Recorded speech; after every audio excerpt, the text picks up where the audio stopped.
তখন আমার একদম মনে হয়েছে, হায় হায়, এদের সঙ্গে না গত 20 বছর দেখলাম বেগম খালেদা জিয়া এত ভালো ব্যবহার করলো, তারেক রহমান সাহেবরা, আমরা সবাই আমাদের ডানার আস্তিনের নিচে, খালেদের যে আঁচলের নিচে এদেরকে আশ্রয় দিলাম, বাঁচাইলাম, মার্কা দিয়ে ইলেকশন করাইলাম, এরা কয় কি করে কি, ওই কিন্তু আমি বলতে শুরু করলাম। বলার পরে এখন যে অবস্থাটা আমার বিরুদ্ধে দাঁড়াইছে, এটা অকল্পনীয়।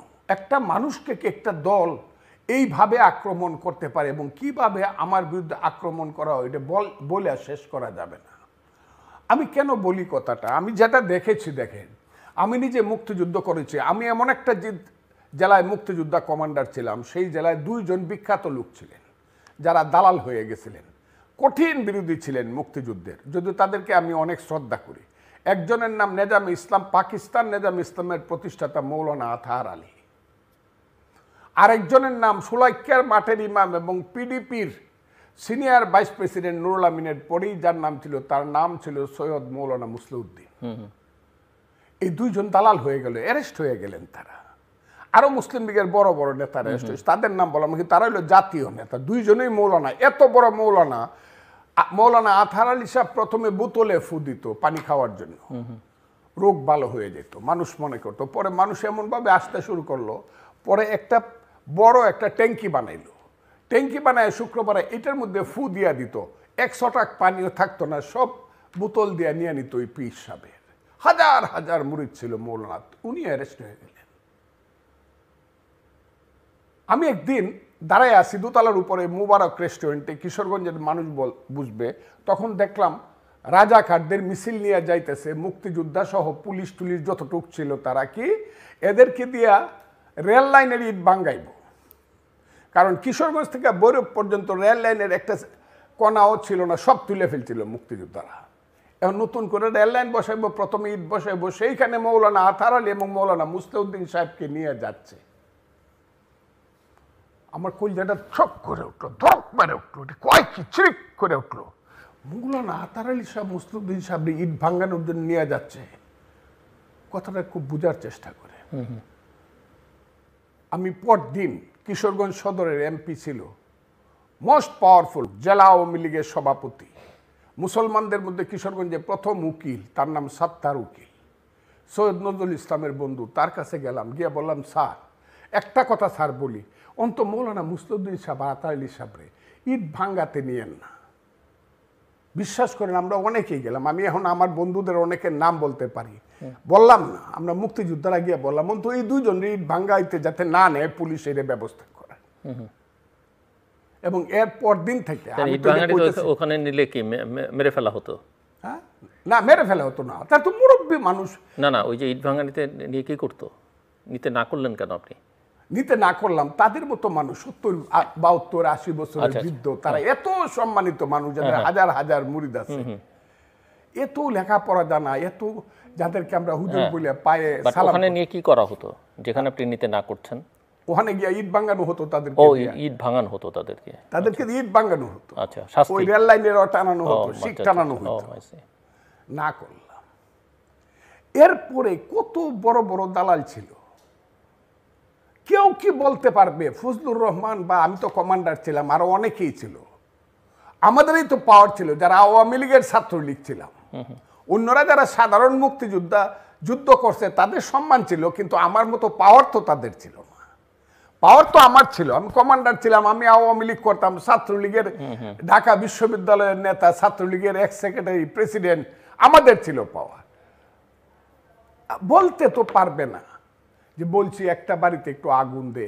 কত দালাল ছিল, কত রাজাকারের কমান্ডার ছিল, কত বড় লোক ছিল, বলি নাই তো তার দোকানটা ভাঙ্গিয়া দে।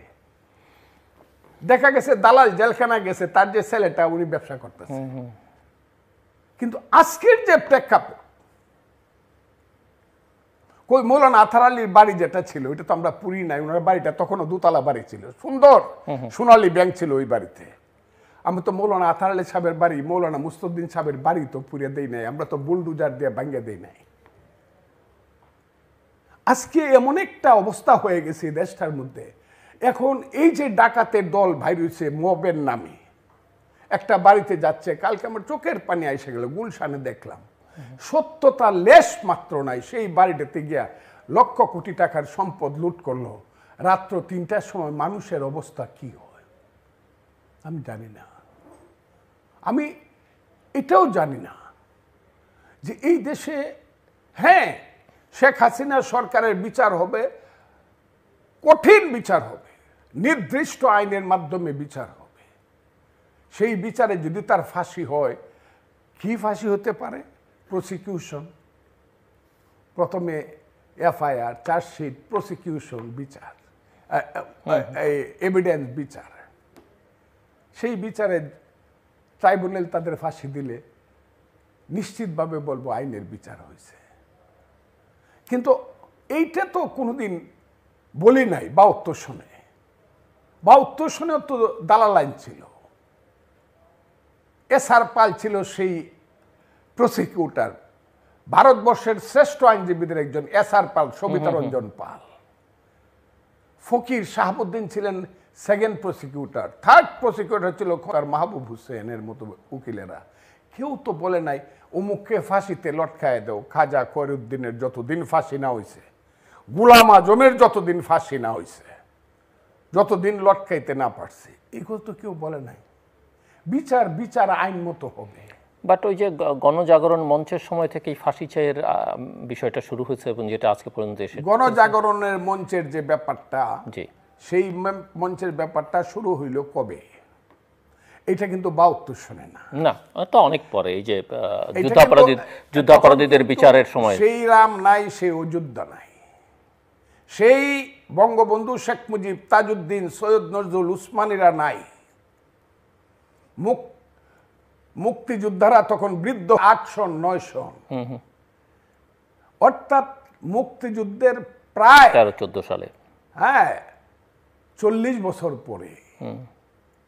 তখন কার যে চেতনার স্তরটা 72-এ, সেই চেতনার স্তরটাকে জাগ্রত করার জন্য একটা, ওই যে শাহবাগী বলা হয়, শাহবাগী যাদেরকে বলা হয়, আমি এদেরকে ওইভাবে সমর্থন করি না, বা আমি একদিনের জন্য যাই নাই, দূর থেকে দেখতে গেছি, আমি যাই না এসবের মধ্যে।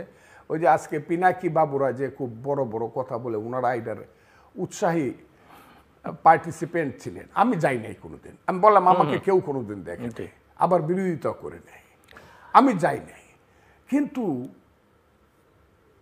সেই শাহবাগীদের মধ্যে কিন্তু একটা পলিটিক্স ছিল, যে পলিটিক্সের মূল কথা ছিল বাঙালি জাতি, বাংলাদেশ, মুক্তিযুদ্ধ, এবং সেই মুক্তিযুদ্ধের যারা বিরোধিতা করছে, ইতিহাসের অনন্ত যাত্রায় জায়গাটায় গিয়েই কিন্তু এই ঘটনাটা ঘটছে। জামাত কিন্তু একদিনের জন্য, আমি জামাতকে এইভাবে সমালোচনা করতে চাই না, তো একদিনের জন্য বলে নাই যে 71 সনে আমরা ভুল করছিলাম কাউন্সিল ডেকে, বরং এখন বলতে চায় আমরা কিছুটা সমর্থন করছিলাম মুক্তিযুদ্ধ, কিন্তু শেখ মুজিব সে পাকিস্তানের সাথে ছিল, এই কথা বলতে চায়। কাজে এই যে ঘটনা প্রবাহ, এই যদি সেই আমি বিক্ষুব্ধ না, আমার মনেই যদি সেই ইতিহাসের 23 বছরের আমার জীবনের সেই দিকটা মনে হয়ে যায়, কখন গাং সাতরায় গেছিলাম, কখন মা আমার দূরে কাঁদছিল রাতের বেলা 11টার সময়, আমি চলে যাচ্ছি, ছেলে আসছে, কখন আমার বড় ভাইয়ের শিশু মেয়েটা আমার কোলে উঠে গলায় ধরে বলতেছিল কাকা তুমি যাও না। এই স্মৃতিগুলা কিন্তু মনে হয়, কোন পথ দিয়ে হাইটে গেছিলাম, কোথায় গুলি হইতেছিল, আলবদর রাজাকাররা কোথায় যুদ্ধ করতেছিল, পাক বাহিনী শাসনাতে জামালগঞ্জে কোথায় ছিল, তাহিরপুরে কোথায় ছিল, মহেশকলাতে কোথায় ছিল, মধ্যনগরে কোথায় ছিল। আপনাকে যদি আমি বলি, ইতিহাসের একটা এমন একটা অবস্থা হবে, মহাভারত হয়ে যাবে আমার কথা।